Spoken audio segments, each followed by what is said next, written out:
has more consequences than just getting pregnant. And as a 20-year-old, I've experienced life as a teenager and adolescence. I've experienced life in church, and experienced also the experience of natural desires and growing up as a teenager in this world.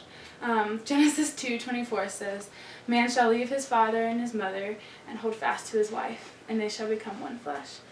So in God's words, premarital sex is disobedient, and disobedience to the Lord is a selfish act, and distracts one's heart from the Lord, and can overcome quality time and emotions, and can create conflict over commitment.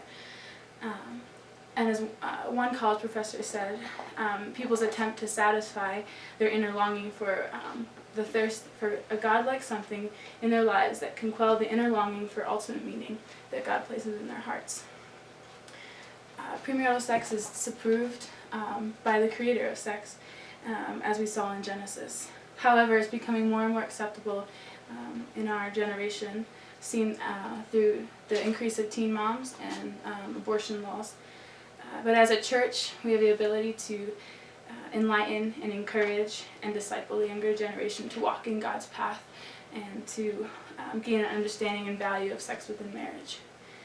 First is to recognize the reality of premarital sex in this generation. One journalist reported back in 2001 that between 15 and 19-year-olds estimated 14 of 1,000 females were having abortions, and that was just in 2001.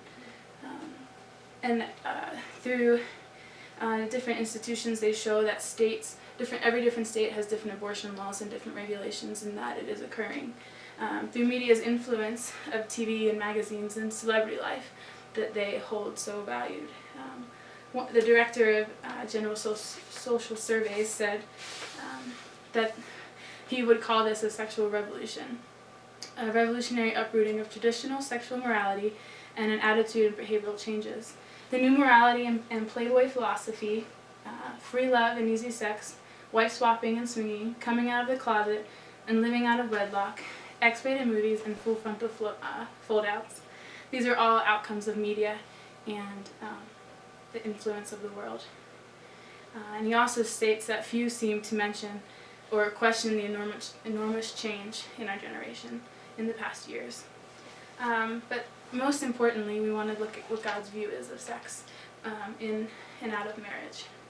And again, 2:24 of Genesis, God shows us the first couple and clearly states sex is to be for marriage, to become one, the idea of commitment to one person in that commitment of marriage and in that covenant.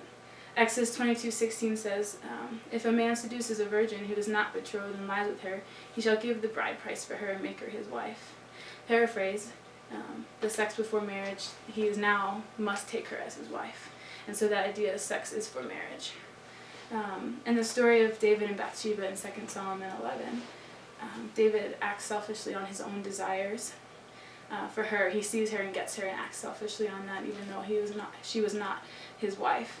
And because of that, David goes and kills her husband, which is wrong. And then also God punishes them by killing their first child.